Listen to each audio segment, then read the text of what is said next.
संत कारण के सिवाय कुछ भी नहीं करते। उनके हर एक कृति में, उनकी हर एक बात में कोई ना कोई गहरा अर्थ छुपा होता है। जन्म से लेकर मृत्यु तक, या उनके हर एक छोटे से छोटे काम को लेकर उनके दिव्य कार्य तक, सब कार्यों में कोई ना कोई बीज छुपा होता है। देवी और सज्जनों, वंदनीय राष्ट्र संत तुकडोजी महाराज जी का भी ऐसा ही संत जीवन हर एक छोटी छोटी बातों से हमें बहुत कुछ सिखाता है, हमें जीवन जीने की प्रेरणा देता है। वंदनीय राष्ट्र संत जी के हर एक छोटे काम से लेकर बड़े कार्य तक कोई ना कोई हमें उपदेश मिलता है। मैं लोगों से अक्सर पूछता हूँ, मेरे जहन में यह सवाल आता है कि राष्ट्र संत जी ने खंजड़ी ही क्यों बजाई? क्या दूसरा कोई वाद्य वो बजा नहीं सकते थे? वो तो साक्ष्य के भी साक्ष्य रहने वाले महात्मा थे। ऐसे आशा निराशा के बस में नहीं हूँ, मेरा खेल है ये मैं ही जानता हूँ, ऐसे कहने वाले राष्ट्र संत क्या कोई दूसरा वाद्य अपने साथ लेकर नहीं रह सकते थे? क्या उनको वाद्य बजाना नहीं आता था? लेकिन उन्होंने ना ही एक तारी ली, उन्होंने ना कौन सा दूसरा वाद्य अपने साथ में रखा, उन्होंने तो खंजड़ी ली।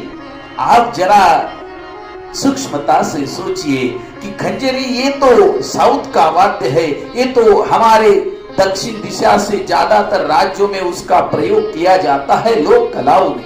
राष्ट्र संत जी तो विदर्भ में हुए, उन्होंने खंजड़ी कैसे साथ ली? अभी हमारे कुछ भाई बहन कहेंगे कि बचपन में उन्हें वो सातड़ी कोतड़ी करजी मिले और बाद में उनको लगन लगी और बाद में वो बजाने लगे, ऐसा नहीं है। जिस खंजरी की धुन से सारी जनता मोह जाती थी, हमारे ऋषिवर्य घुसरकर महाराज कहते हैं, खंजड़ी की धुन वो मोह लेती थी बंसी सरी की, गोप गोपियों को याद आती थी जैसे हरि की। वो खंजड़ी की मोह लेने वाली धुन सारे लोगों पर जो अपना प्रभाव डालती थी, जो लोगों को ऐसा महसूस कराती थी कि आप कोई दिव्य शक्ति के साथ हो, ऐसी खंजड़ी ही महाराज जी ने क्यों बजाई? देवी और सज्जनों, क्योंकि राष्ट्र संत जी के खंजरी की माध्यम था, राष्ट्र संत जी के खंजरी के पीछे कोई बात थी। क्या आज तक हम वो बात समझ पाए? खंजरी ये क्या है? खंजरी उसको बोलते हैं, खंजीर और खंजरी।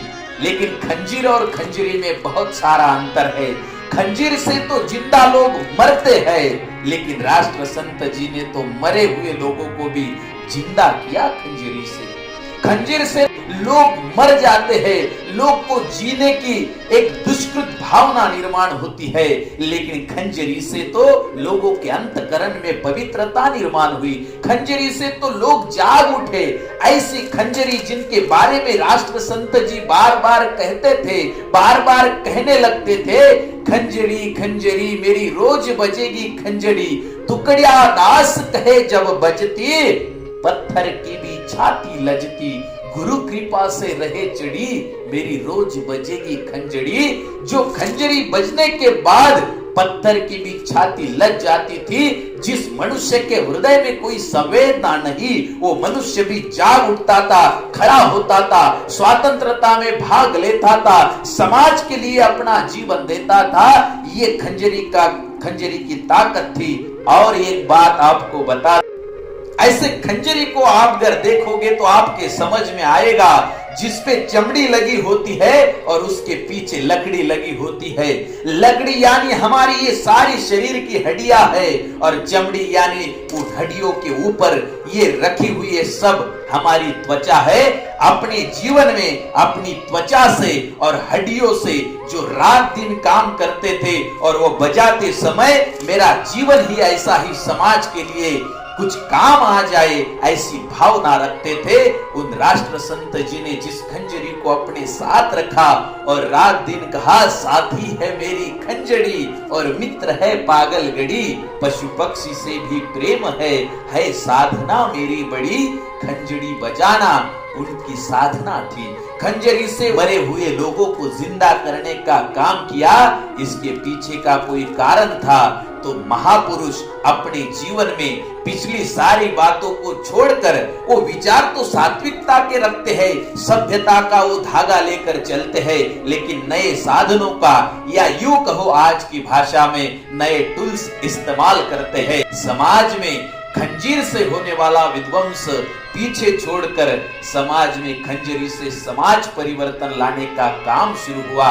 इसीलिए राष्ट्र संत जी हाथों में खंजरी लेकर चले थे और उनकी खंजरी से भारत स्वतंत्रता को योगदान मिला था। भारत के जन जन में, गांव गांव में और गांवों के लोगों के हर एक मन मन में क्रांति ज्योत और क्रांति की मशाल चेती थी। उसी खंजरी का कारण और उसी खंजरी का साथ लेकर राष्ट्र संत जी चलते थे।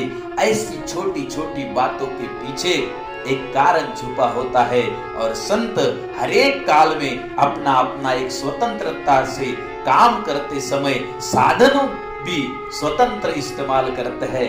इसीलिए खंजरी का इस्तेमाल किया था मेरे राष्ट्र संत तुकडोजी महाराज जी ने।